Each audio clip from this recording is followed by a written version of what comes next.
आपण बनवणार आहोत ओट्सचा डोसा. तर इथे मी 2 कप ओट्स घेतलेले आहेत. ओट्समध्ये फायबरचं प्रमाण खूप जास्त असतो आणि वजन कमी करण्यासाठी खूप उपयुक्त आहे. खूप हेल्दी असतात, त्याच्यामुळे आपण ओट्सपासून वेगवेगळे पदार्थ बनवू शकतो. इथे मी प्लेन ओट्स घेतलेले आहेत 2 कप. मार्केटमध्ये वेगवेगळ्या फ्लेवरचे ओट्स मिळतात, त्यातले सुद्धा तुम्ही वापरू शकताय किंवा मसाला ओट्स सुद्धा मिळतात, ते सुद्धा तुम्ही वापरू शकताय. आता आपण हे व्यवस्थित स्वच्छ पाण्यात धुवून घेणार आहोत. आता आपण याच्यामध्ये 1 ग्लास पाणी टाकायचं आहे किंवा ओट्स डुबतील एवढा पाणी टाकून ते 10 ते 15 मिनिटं भिजवून घेणार आहोत. 10 मिनिटं झालेली आहेत.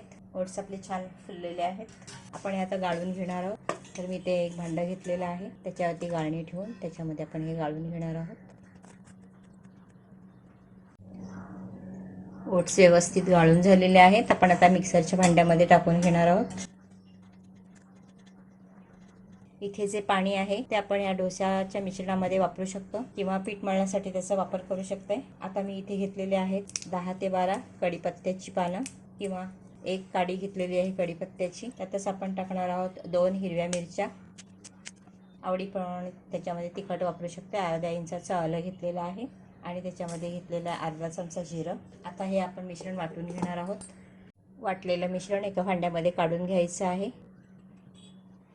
मिश्रण हे भरपूर घट्ट आहे, तर आपण मिक्सरच्या भांड्यामध्ये पाव कप पाणी टाकून जे डोश्याचं पाणी होतं काढलेलं तेच टाकलं आणि मिक्सरमधून फिरवून घेतलेलं आहे. ते आपण याच्यामध्ये टाकून घेणार आहोत आणि छान मिक्स करून घ्यायचं आहे. जेवढं पाणी आपण गाळून काढलेलं होतं सर्व ह्याच्यामध्ये वापरलेलं आहे. अशा पद्धतीने आपण डोश्याचं मिश्रण तयार करून घेतलेलं आहे. याच्यामध्ये टाकणार आहोत चवीप्रमाणे मीठ. इथे तुम्ही काळं मीठ वापरलं तरी सुद्धा चालेल आणि 1 टेबलस्पून आपण बारीक चिरलेली कोथिंबीर टाकणार आहोत. चांगली मिक्स करून घ्यायची आहे. मिश्रण व्यवस्थित मिक्स करून झालेलं आहे. तर आपण त्याच्यामध्ये टाकणार आहोत 2 चमचे तांदळाचं पीठ.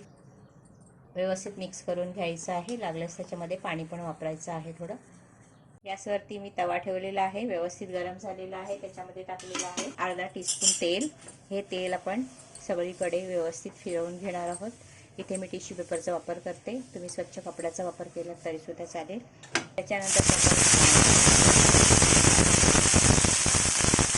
पाणी शिंपडायचं आहे. जर जास्त तवा तापलेला असेल तर थोडासा त्याचं टेम्परेचर कमी होतो. त्याच्यानंतर आपण इथे तयार केलेलं जे मिश्रण आहे त्याच्यावर लागेल तेवढा टाकून घ्यायचं आहे आणि चमच्याच्या सहाय्याने फिरवून घ्यायचं आहे.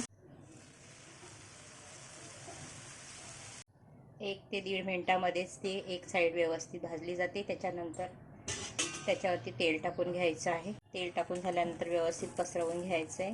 गॅसची फ्लेम फास्ट ठेवायची. एका बाजूने खरपूस भाजून घ्यायचं आहे. 1 ते 2 मिनिटं व्यवस्थित शेकवून झालं की पलटी करून घ्यायचं आहे किंवा असंच फोल्ड केलं तरी सुद्धा चालेल. आता दुसऱ्या बाजूने सुद्धा थोडंसं ब्राऊन होईस्तव खरपूस रंगावर भाजून घ्यायचे. 2 मिनिटं झालेली आहेत. आपण पलटी करून पाहूया. मस्तच. आता ह्याला आपण फोल्ड करणार आहोत आणि डिशमध्ये काढून घ्यायचं आहे. अशाच पद्धतीने आपण सर्व डोसे बनवून घेणार आहोत.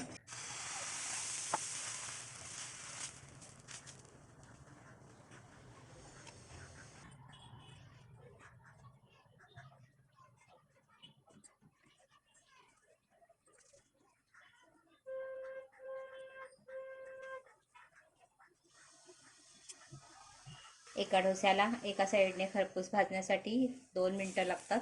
आता हे आपण पलटी करून घेणार आहोत. दुसऱ्या बाजूने सुद्धा 2 ते 3 मिनिटं व्यवस्थित खरपूस भाजून घ्यायचे. आता मी गॅसची फ्लेम फास्ट केलेली आहे. 2 मिनिटं झालेली आहेत. पलटी करून पाहूया. दुसऱ्या बाजूने सुद्धा छान भाजून झालेला आहे. आता तुम्ही असंच्या असा अख्खा काढू शकताय किंवा फोल्ड करू शकते. अशा पद्धतीने आपण सर्व डोसे बनवून घेणार आहोत. अशा पद्धतीने आपले ओट्स डोसे बनवून तयार आहेत. हे मी चटणीसोबत सर्व केलेले आहेत. तुम्ही बटाट्याची भाजी, सांबार किंवा दह्यासोबत सुद्धा खाऊ शकता. घेतलेल्या मिश्रणातून आपले 6 ते 7 डोसे बनवून तयार होतात. तर ही रेसिपी तुम्ही नक्की ट्राय करा. अतिशय पौष्टिक असे हे डोसे बनवून तयार आहेत. तर जर तुम्हाला हा व्हिडिओ आवडला असेल तर व्हिडिओ खाली लाईक करा, फ्रेंड्स फॅमिली बरोबर शेअर करा, कमेंट करायला विसरू नका. धन्यवाद.